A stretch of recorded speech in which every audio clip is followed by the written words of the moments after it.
I've brought you a gift. What is it? It's a crystal. Nothing more.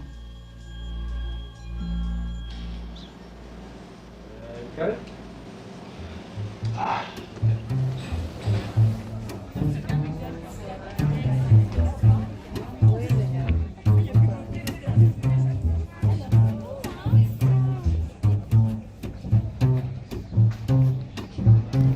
I'm Joseph. I'm a juggler for now. I started juggling in my room on my own like 6 years ago. I was born in Switzerland, where we are here, and I live here in the mountains, and I juggle and practice on my own in a little yoga center. I've always been learning on my own or from individual people, but not ever tied to a technique or a school system. I was street juggling, now it's 4 years ago, in Morges in a little book fair, and there happened to be another band that was playing there, and so we were kind of taking turns street performing. And it's just a lady who wanted to test her phone's camera. So she filmed it, she uploaded it, it had no success whatsoever. Someone else uploaded it again a few years later, it had no success whatsoever. And then 3 years later, someone else uploaded it, and the internet is weird in that way that it's blew up on the third attempt. And it got lots of views. And it felt really weird for me to see an old version of me being praised and insulted, because I feel personally targeted, and at the same time it's not me, and it was really a confusing spot for me. It wasn't satisfying in any way for me.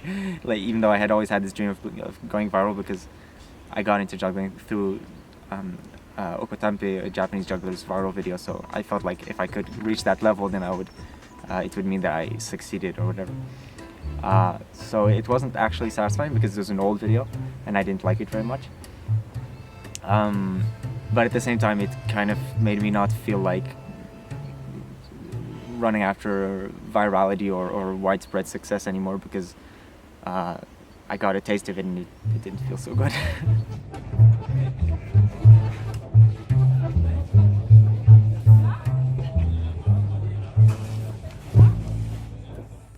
Contact juggling is any kind of juggling where we do less throwing stuff and we do more rolling stuff. So the objects are in contact with our body and move from place to place on the body and that kind of thing. I had mentioned that I liked it to my mom. She bought me a small crystal ball for Christmas. And instead of reproducing the movements that I saw, I reproduced the illusions that I saw. So what I tried to do is, when I saw people do this, I thought that they were squeezing the ball. So I went like, was like, why isn't it slipping? So I got into juggling in the last year of school that I did. And I had optimized my entire schedule to have as much free time at home as possible, because I loved video games, so I wanted to optimize my video game time. And at the moment in my life where juggling became something I preferred to video games, my entire schedule flipped around. And then I had, between lessons or even during lessons, I would be juggling under the table, doing this.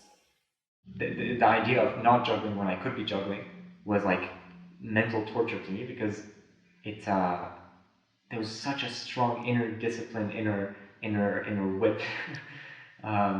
Because my entire lifetime was based on having an advantage over those who take breaks. so I was like, oh, no breaks for me.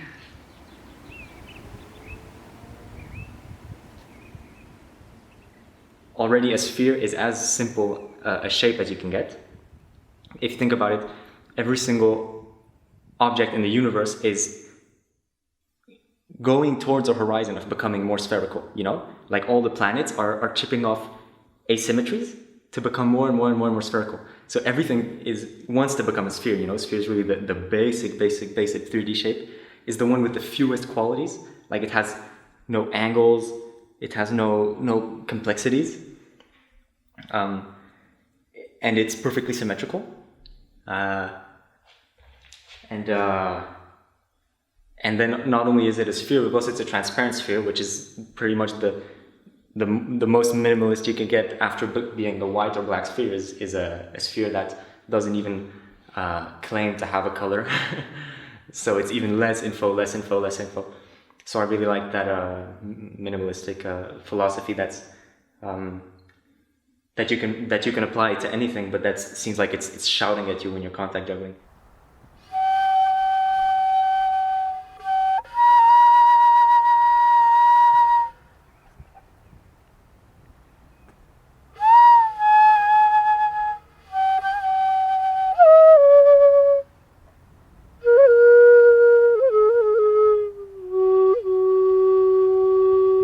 First, you learn this process of removing the unnecessary with very basic things and very physical, concrete things like the ball.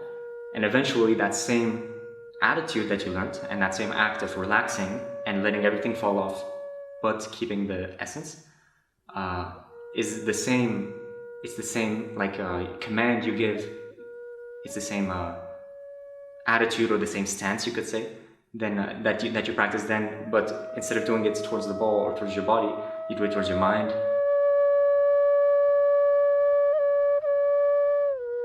So in a sense, this is kind of like the preparation grounds for for serious personal transformation, I guess.